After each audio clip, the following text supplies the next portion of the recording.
Welcome to Wide Receiver One, a Blue Wire podcast presented by WinBet. I'm your host, Chris Carter, Pro Football Hall of Fame wide receiver.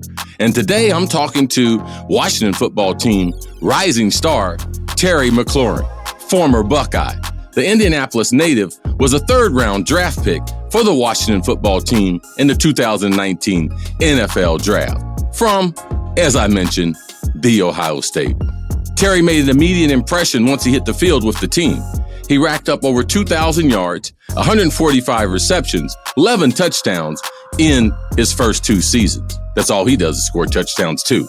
But Terry hadn't gotten the recognition he deserves with those impressive numbers. What's Terry McLaurin got to prove this season? Stay tuned for my interview with former Buckeye, Washington football team's best receiver, Terry McLaurin.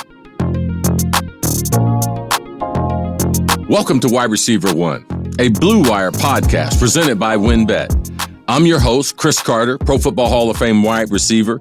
And today we have from the Washington football team, rising star wide receiver, Terry McLaurin. Now, Terry, I've been knowing you for a lot longer than the other pro football fans. We know you were drafted in 2019 from The Ohio State. But take me back. I know you're a kid that grew up in the Midwest. I know you got an athletic background. Dad has a strong background. Why did you choose playing the position of wide receiver? Yeah, growing up, I played running back actually like my dad. I love carrying the football. I love running over people, making those big runs. So that's where I kind of got my start loving the game of football as running back. But going into middle school, my dad was like, I think you should switch positions to receiver. And I'm thinking, man, I'm touching the ball just fine at running back. Why do I got to move to receiver? And then he was like, well, it's just my suggestion because if you want to make it to the NFL, receivers usually have longer careers and there's a lot less hits on your body. So when I kind of took that into consideration, I actually moved into the slot my middle school season because I was a lot smaller than a lot of the guys. I didn't hit my growth spurt till high school.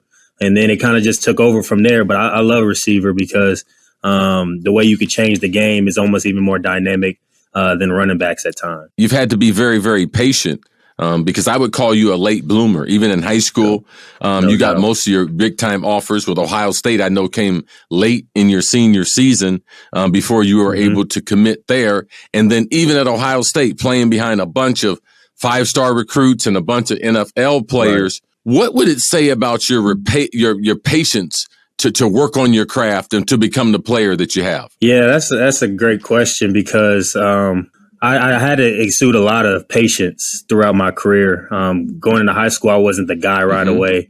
I didn't start my first varsity game to my junior season in the playoffs. So that's basically the end of my junior year. Same when I went to college, I went to Ohio State and I redshirted my first year. Second year, I only played special teams. So I didn't really play receiver at Ohio State till my third year. I only had 11 catches my sophomore year, redshirt sophomore year. So, I think it really taught me patience. I think it taught me to really focus on the little things that I needed to do to improve. It made me look myself in the mirror and it allowed me to reflect on the things that I needed to do to get better so I could be prepared for my moment. And looking back on it, I wouldn't change anything because I feel like it prepared me for the moment that I had coming into the NFL where I had put up so much work and time and effort up until this moment to have the opportunity to play in the NFL that I was going to take advantage of that opportunity no matter what it was. So when I got drafted here in Washington and, they expected me to play special teams and possibly fill in at receiver, I was going to embrace that special teams role, but I knew I could play receiver at a high level. I just want to take that opportunity that I received and run with it. And so, kind of the mindset I've always had is just to make the most of your opportunities because you don't know how many you're going to get. And when you make the most of those opportunities, you get more and more opportunities. So being a late bloomer, it was kind of tough because, you want things to happen right then and right there and you feel like you're ready. But that perseverance that I had to go through and kind of that developmental period really, really prepared me for, where I'm at today. Let's go back to your Ohio State days. With the late recruitment by Ohio State, they had a top 5 recruiting class that year. A number of guys transitioning into pro football. You thought you could play there, but you had to be patient because your offer didn't come till late. What did that do for your overall confidence or your overall self-esteem. How did you keep that up? Yeah, I mean, before I got recruited by Ohio State, I had a lot of decent offers that I was just happy that I was going to be able to go to college for free and have the opportunity to play the game I love. But when Ohio State started recruiting me, it was just different for me. I remember going up for my visit, and Coach Combs, who's a defensive coordinator, he came up into my school. He was like, yo, if you come to camp and you blow it up and you do all these things, you're probably going to get an offer. And I'm like, all right, bet. So I get up there, I run the 40. I'm the fastest dude at the camp. I win all the one-on-ones, and I get there, and then I go to meet with Coach Meyer, and he was like, we like the person you are, we like the player that you are, but I want to see you improve. I want to see you, your ball skills are not quite what we want them to be. Specifically, he wanted you to work on your hands. He thought you were just a speed guy, more of a track guy. No doubt. He got straight to the point, and kind of just to like speed up that story a little bit. He told me, I want you to catch 200 footballs a day, and in 2 weeks come back and camp again. So I'm thinking, man, like I gotta do all this again, but like it was that challenge to get better, and that challenge to improve in such a short amount of time that really allowed me to tap into a place that I hadn't tapped into to that point in my career. And come back 2 weeks later, and Coach Meyer was blown away by the improvement that I had made in just 2 weeks. So when I got that offer, it set everybody else apart, because if I could get challenged by that coaching staff in just 2 weeks and get better, I can only imagine what 4 or 5 years would look like. Coach Meyer coming out of retirement, now coaching in Jacksonville. I know you have a great relationship for him. I know you're very, very fond of him. They named you a captain your senior year, one of the rare things in 132 years of football. There's only a certain number of captains, and you happen to have that distinction added to your name. Will Urban Meyer be successful with his program in the NFL? I think he will. I think if you look at his background, and he's gone to multiple different places and been successful. And I think, I know, and he knows that the NFL is a different beast. But one thing that stands the test of time is a strong culture, is guys that have a tough mentality, and guys who play hard from the first snap to the last snap. I think that's what Coach Meyer brings to an organization, to a team. It's a different mentality. The attention to detail is a lot different. And just he helps you develop a routine. I remember being at Ohio State, and he was talking about being a pro before we got to go to the NFL. So I can only imagine what it's like now that he's coaching pros, and what he expects of them, and what they've already developed over their short amount of time with him. So I think it's obviously going to take some time and some cohesion, but I think that he'll have success as time goes on. Thinking about respect, there's not a lot of coaches that have more respect around the league than Ron Rivera. In the 80s, I was fortunate to play in 3 different decades, the 80s, 90s, and 2000, but did play against Ron and those Chicago Bears in the late 80s there. What are your expectations for the Washington football team this year, given the great leadership that you have there at the head coach? Yeah, I think Coach Rivera is the tip of the iceberg when it comes to that. And he exudes that every single day. He expects nothing less but the best from us.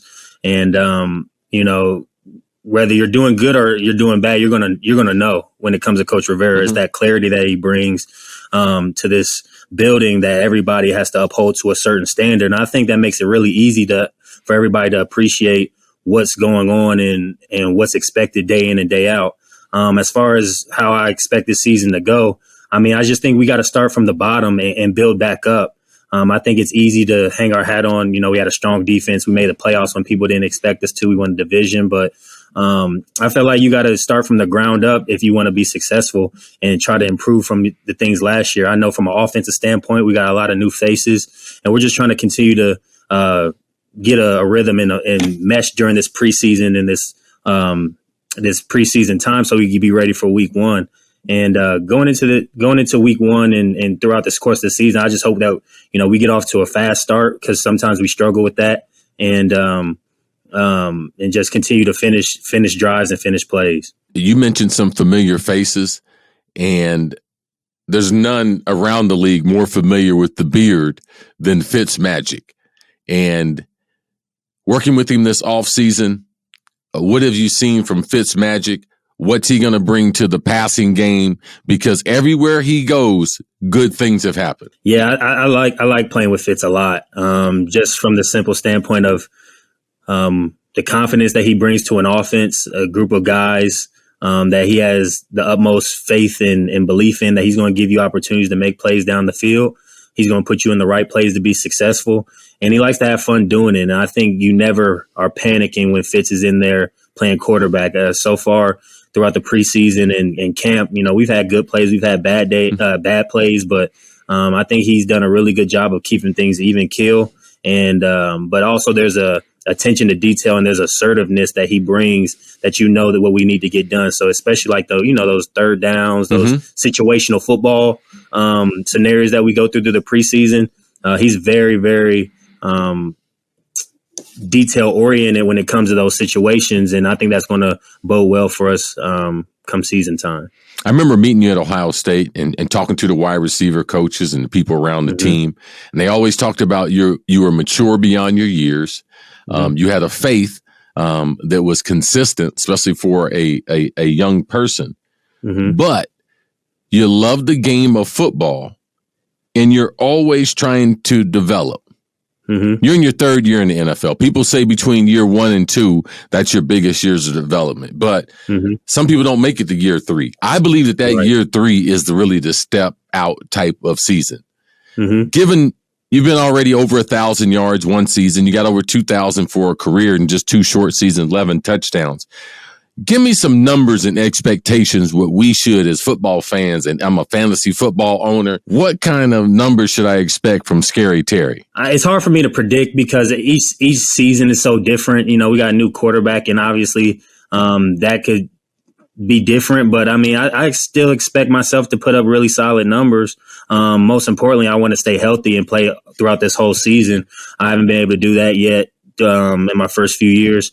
So that's priority number 1. But, you want to have those big goals of having 1,000 yards and having as many touchdowns as possible. But I want to be that guy that's consistently making those plays down the field, those 50-50 balls.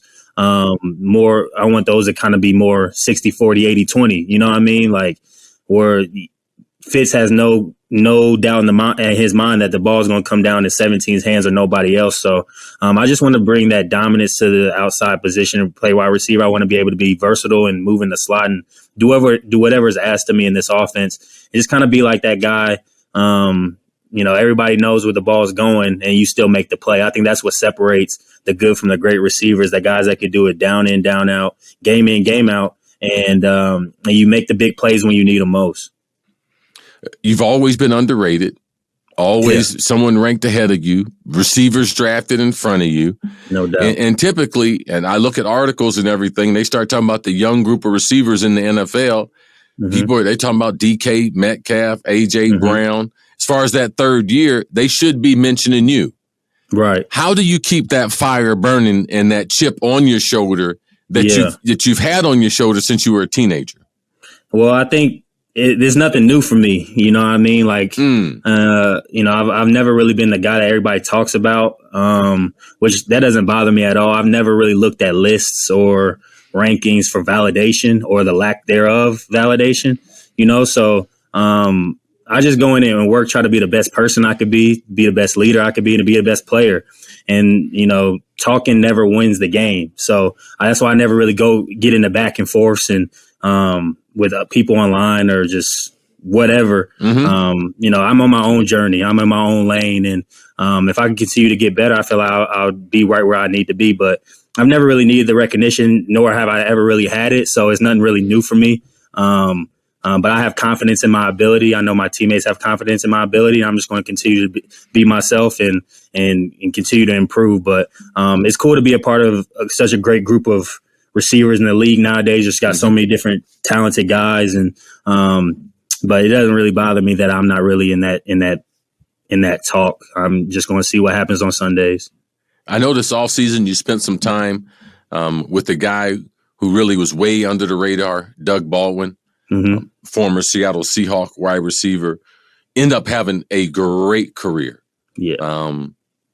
Him and I got into a back and forth before that receiver group developed. I was on a TV show, and I said that the wide receivers are the appetizer, the running game with Marshawn Lynch. They are the main entree. Man, he took offense to that. And who are some guys that you not only model yourself after, but you've learned things from, guys that have played the game in the past or guys currently playing? I think Doug is a guy that I've, obviously we have the same agent, but him and I are very like-minded in the way we approach the game, the tenacity.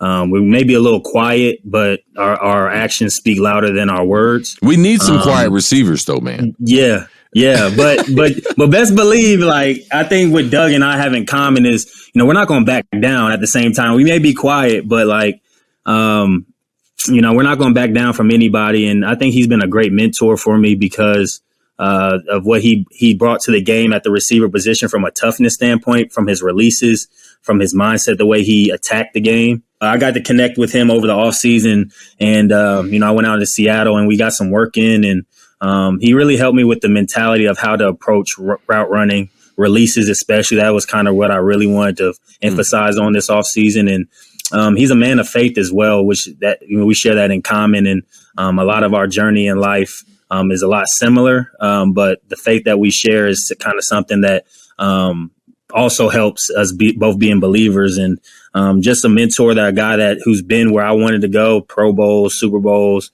That's what I want to do in my career. So it was no better teacher than him. And I think I was very, very fortunate in my rookie year to have a really, I call them OGs, but some greats. I mean, I think gold jacket guys, AP, Adrian Peterson. I had him, just that workhorse, that bring your hat to work mentality. He came and brought it to practice every single day. You know what I mean? Vernon Davis, the cerebral part of the game, to how to be a pro, how to take care of your body. All the people that I use in this area to take care of my body are from Vernon Davis.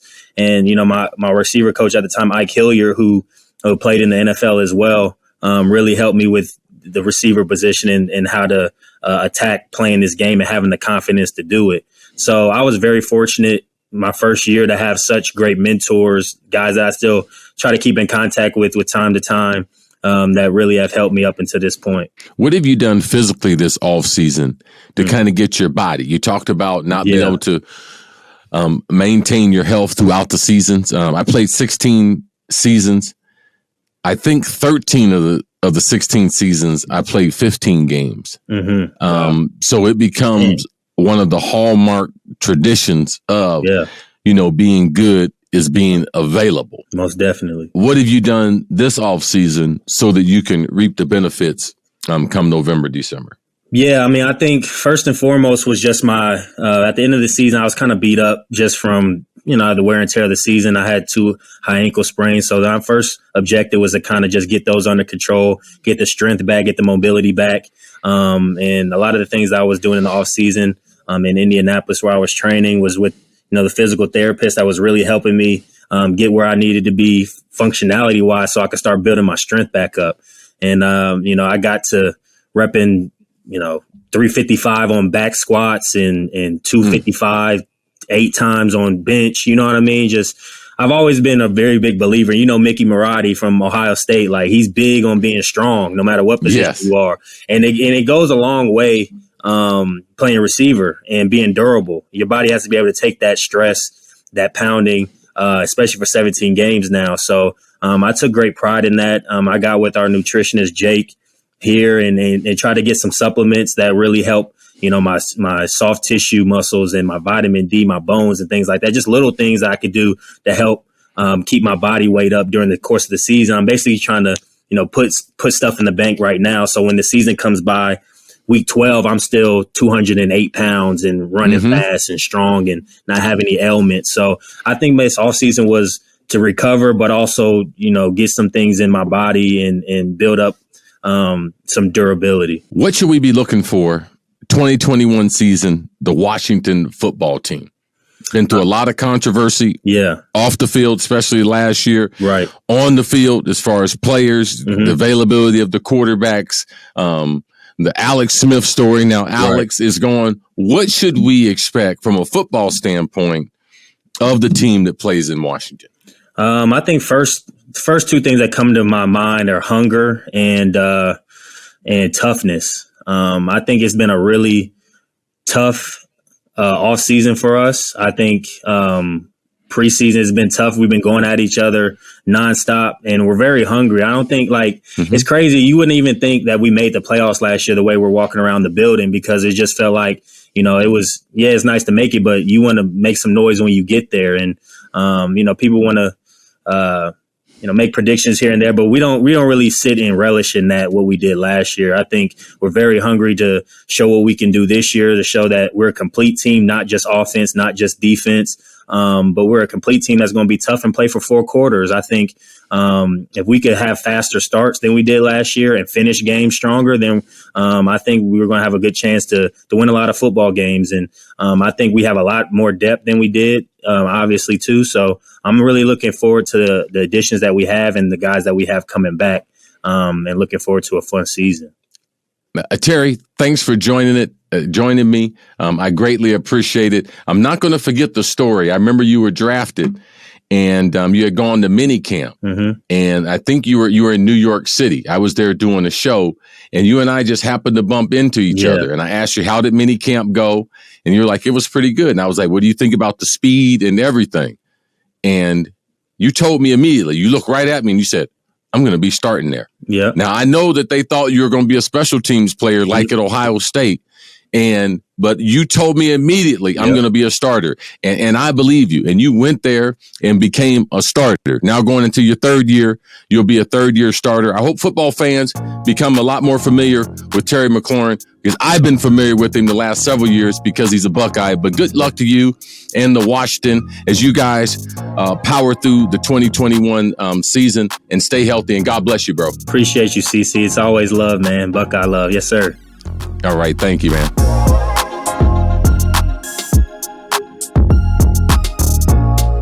Thanks to Terry McLaurin, and thanks for listening to Wide Receiver One, a Blue Wire podcast presented by WinBet.